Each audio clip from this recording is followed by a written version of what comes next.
Bank Nifty में अगर आप ट्रेडिंग करते हैं तो आप उसमें कम क्वांटिटी से बड़ा पॉइंट अचीव करिए। क्वांटिटी छोटी हो और पॉइंट्स बड़े अचीव करेंगे। मान लेते हैं 2 लॉट से आपने काम किया और अगर आपने 50 पॉइंट अचीव कर लिया तो 2 लॉट आजकल क्या है कि 30 क्वांटिटी का हो जाएगा। 2 लॉट, 1 लॉट 15 क्वांटिटी का है, 2 लॉट 30 क्वांटिटी का हो जाएगा। तो 30 क्वांटिटी से आपने 50 पॉइंट अचीव कर लिए तो 5 के 1500 रुपया, 1500 रुपया आपको फट से मिल जाएगा। और अगर वो 50 पॉइंट ऊपर ना जाने के बजाय अगर 50 पॉइंट जहाँ से आपने लिया वहाँ से नीचे भी गया ना तो सिर्फ 1500 का लॉस होगा। तो यह बर्दाश्त हो जाता है, इससे ज़्यादा बर्दाश्त नहीं होगा। ठीक है।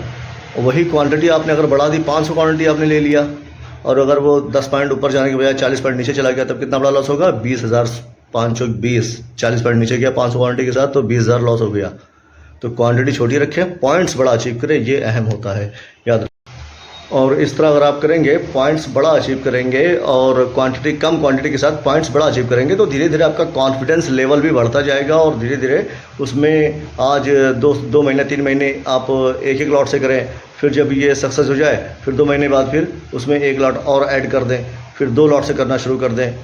और रिस्क रिवॉर्ड रेशियो यही रखें। स्टॉप लॉस को बहुत ज़रूरी है फॉलो करना कि स्टॉप लॉस कभी मत भूलना। जो स्टॉप लॉस बनेगा वहाँ पे तुरंत काट दें आप, वरना अगर छोटा लॉस अगर नहीं लेंगे तो लॉस बड़ा हो जाएगा और बड़ा लॉस होगा तो मुंडी साफ हो जाएगी, तो फ़ायदा क्या है। इसलिए उंगली कट रही है तो काट लें, मुंडी तो बची रहेगी। तो कम क्वांटिटी से लॉस भी ज़्यादा बड़ा नहीं होगा भाई। 1500 का लॉस होगा या तो फिर 1500 प्रॉफिट देगा।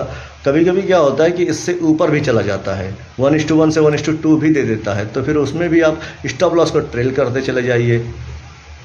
आपको अगर 50 पॉइंट मिल गया है तो 40-45 पॉइंट पे स्टॉप लॉस लगा दीजिए प्राइस की। इससे नीचे जाएगा तो कट जाएगा सौदा, नहीं तो इसके ऊपर जाएगा तो 15-20 पॉइंट और ऊपर जा रहा है। अगर 15-20 पॉइंट और ऊपर जा रहा है तो स्टॉप लॉस उसमें और बढ़ा दें और उसको बड़ा कर दें, ट्रेल कर लें। ट्रेलिंग स्टॉप लॉस होता है एक ऑर्डर बुक में, वो लगा दें वहाँ तक।